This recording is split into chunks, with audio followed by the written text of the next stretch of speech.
point about the sort of drama in the document and the narrative arc of it.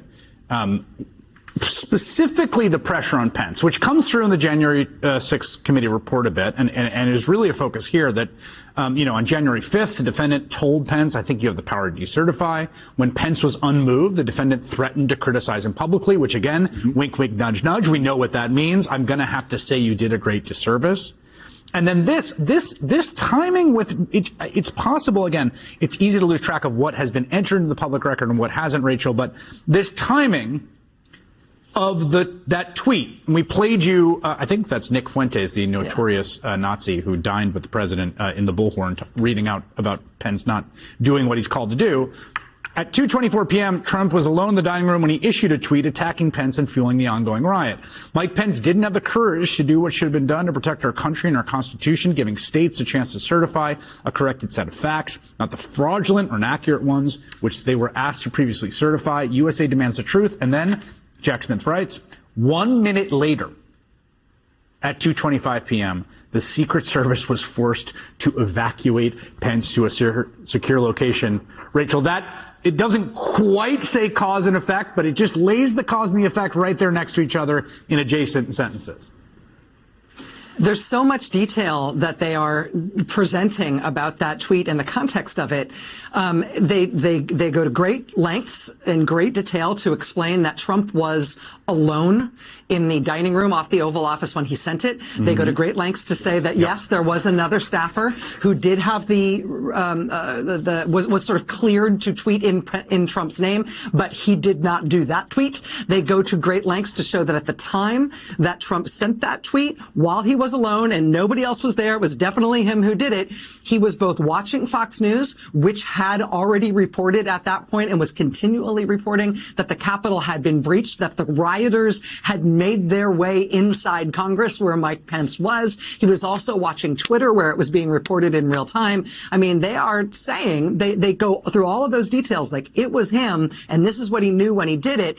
And then they establish, some of the other things that he tweeted around the election and around January 6th, arguably under the Supreme Court's rules around these things could be construed as official actions. When he did send statements in a sort of milquetoast way that said people should go home in peace and love, that was a kind of presidential thing to do. He was acting on the institutional interest of the U.S. government. Presidential-ish. But when he said Mike Pence, yes, but when he said Mike Pence didn't have the courage to do what needed to be done, there's nothing presidential about it. There is no way that this could be construed as doing anything other than advancing his personal, private, criminal interest in that moment. They just cover every single angle of it in a way that it just feels like a straitjacket.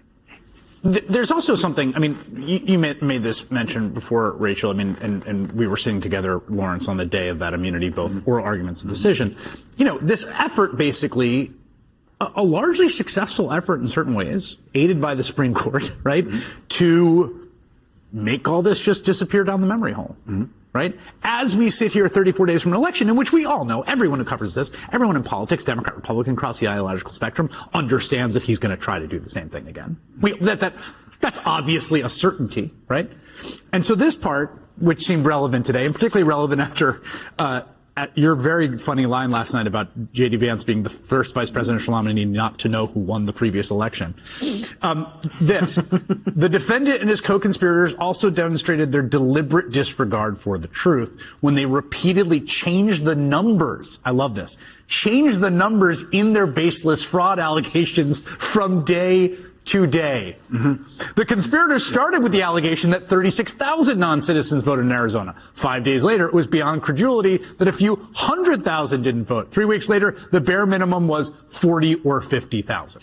So the timing of this, less than 24 hours after we saw J.D. Vance on the debate stage, unable to answer the question of did Donald Trump lose the election, and J.D. Vance having publicly already said he would not have done what Mike Pence did. He would have done exactly.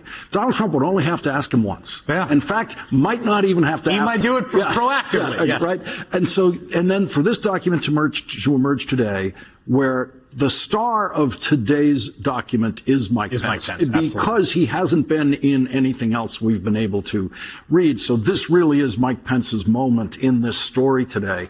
And every single step of this story that Mike Pence is in, Mike Pence is doing and saying the right thing every time. He's saying and doing what he was elected to do, what his oath of office told him to do, which is when Donald Trump says to him, you really should do this, every single time, he says no, every single time. Against interest and, of course, against the political pressure. Rachel.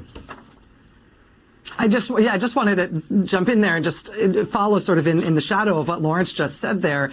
You noted, Chris, like it's kind of hard to keep track of what's in the public record. And Lawrence was saying this sort of feels like the screenplay version. This helps you connect different things. One of the things that I never connected before, it's something that's described on page 63 of this document. We knew from Pence's memoir that when he was really making clear as of New Year's Day, as of January 1st, that he was not going to go along with this, that all the lobbying of him was not working. We know from his memoir that Trump threatened him and said, quote, hundreds of thousands of people are, quote, gonna hate your guts. We knew that he had done that. What I did not know before reading this today is that he's threatening them that hundreds of thousands of people are going to effectively come after him for what he's doing here. And then immediately after he says that to Pence, immediately afterwards, he tweets a reminder to all of his supporters to make sure you're going to be in Washington, D.C. on January 6th. I mean, when he makes that threat to Pence, he's already announced, we'll be wild. Everybody come for January 6th. He tells him hundreds of thousands of people are going to come for you. And then he hits a reminder in Twitter telling people that they need to show up so that he can make good on the threat. It is just wielding the promise of an angry mob as a deliberate threat and as one that he is planning to make good on. And I've never seen it laid out that way before, even though I knew the individual pieces of it. And it just sent a chill down my spine. Yeah, and Rachel, that dialogue that you pointed out there's a key line at the end which would play to a jury so perfectly. When Donald Trump is saying to Mike Pence, you really got to do this, Pence saying he's not going to do it, and then he's telling Pence, people are going to be very disappointed in you. His last line to Mike Pence is, you're too honest. That tells you what Donald Trump thinks the truth is. Yes. That Mike Pence is actually telling the truth. You're too honest, Mike Pence. Yes, you're too honest being an admission of guilt. So state of mind for Donald Trump exists throughout the document, including in the present, in those moments, you're too honest.